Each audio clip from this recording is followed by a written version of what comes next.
कभी ऐसा हुआ है कि कोई बहुत बड़ा सपना देखा हो, कोई गोल सेट किया हो और फिर लगे कि कहीं पहुंच ही नहीं रहे हैं, चाहे वो पर्सनल गोल हो या प्रोफेशनल। अगर ऐसा महसूस होता है तो ये फीलिंग बहुत ही कॉमन है।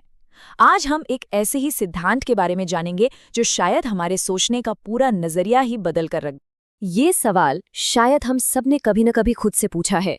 क्या कभी ऐसा महसूस हुआ है कि किसी लक्ष्य के लिए इतनी मेहनत कर रहे हैं पर कुछ बदल ही नहीं रहा, बस जैसे एक ही जगह पर अटक गए हैं? अगर हाँ, तो ये बातचीत बिल्कुल हमारे लिए है। अच्छा, इस चक्रव्यूह को ना एक कहानी से समझते हैं। चलिए मिलते हैं माया से। माया की कहानी शायद हम में से कई लोगों की कहानी है, जो हर साल नए नए संकल्प लेती थी पर जल्दी ही हिम्मत हार जाती थी। तो हर नए साल की शुरुआत में माया के लक्ष्य बहुत बड़े और शानदार होते थे। जैसे इस साल तो फिट होकर रहना है, एक नई फॉरेन लैंग्वेज सीखनी है और हर महीने कम से कम एक किताब तो जरूर पढ़नी है। सुनने में कितने अच्छे लगते हैं ना ये गोल्स। और फिर वही कहानी जो अक्सर हम सबके साथ होती है ना?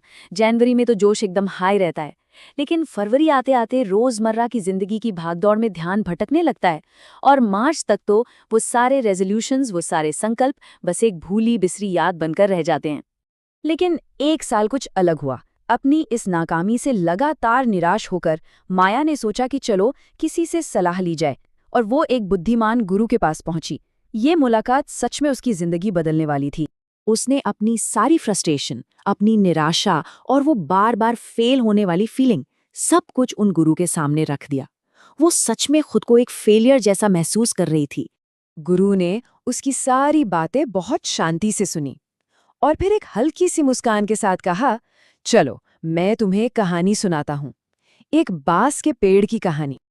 और बस यहीं से शुरुआत होती है बांस के सिद्धांत की।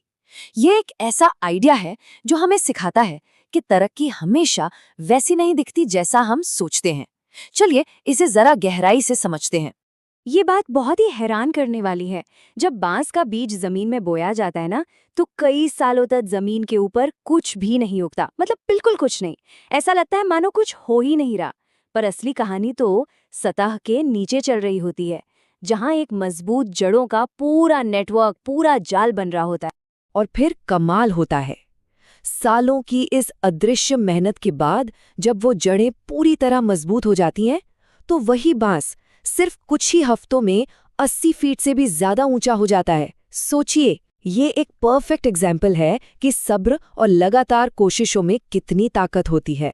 तो सवाल ये है कि इस बांस की कहानी का हमारी अपनी जिंदगी से क्या लेना देना है?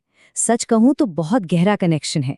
देखते हैं कि ये सिद्धांत हमारे पर्सनल ग्रोथ पर कैसे लागू होता है। गुरु ने माया को यही समझाया कि देखो, हमारी पर्सनल ग्रोथ भी बिल्कुल उस बांस के पेड़ की तरह ही है। जरूरी नहीं कि हमारी रोज की मेहनत का नतीजा हमें तुरंत दिखाई दे। और हाँ, रास्ते में रुकावटें आना या कभी-कभी स्पीड का धीमा हो जाना, ये सब इस प्रोसेस का एक नॉर्मल हिस्सा है।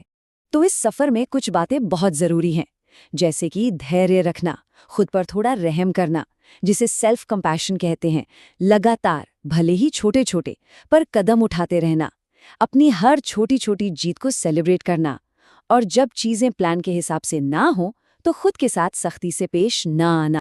बांस के पेड़ की इस कहानी और गुरु के इन उसूलों ने माया के सोचने का तरीका ही बदल दिया। उसे एक नई समझ मिली और आखिरकार उसे ये एहसास हुआ कि सिर्फ मंजिल तक पहुंचना ही सब कुछ नहीं होता, बल्कि उस मंजिल की तरफ जाने वाला जो सफ़र है, उसमें जो कुछ भी हम सीखते हैं, एक इंसान के तौर पे हम जैसे बेहतर बनते हैं, वो भी उतना ही बल्कि शायद उससे भी ज़्यादा कीमती है। तो आखिर में ये कहानी हमें एक बहुत ज़रूरी सवाल के साथ छोड़ जाती है। वो ये कि इस वक्त हम अपनी ज़िंदगी में ऐसी कौन सी जड़ें बना रहे हैं, कौन सी मेहनत कर रहे हैं जो शायद अभी दुनिया को या खुद हमें भी दिखाई नहीं दे रही। इस पर सोचना तो बनता है।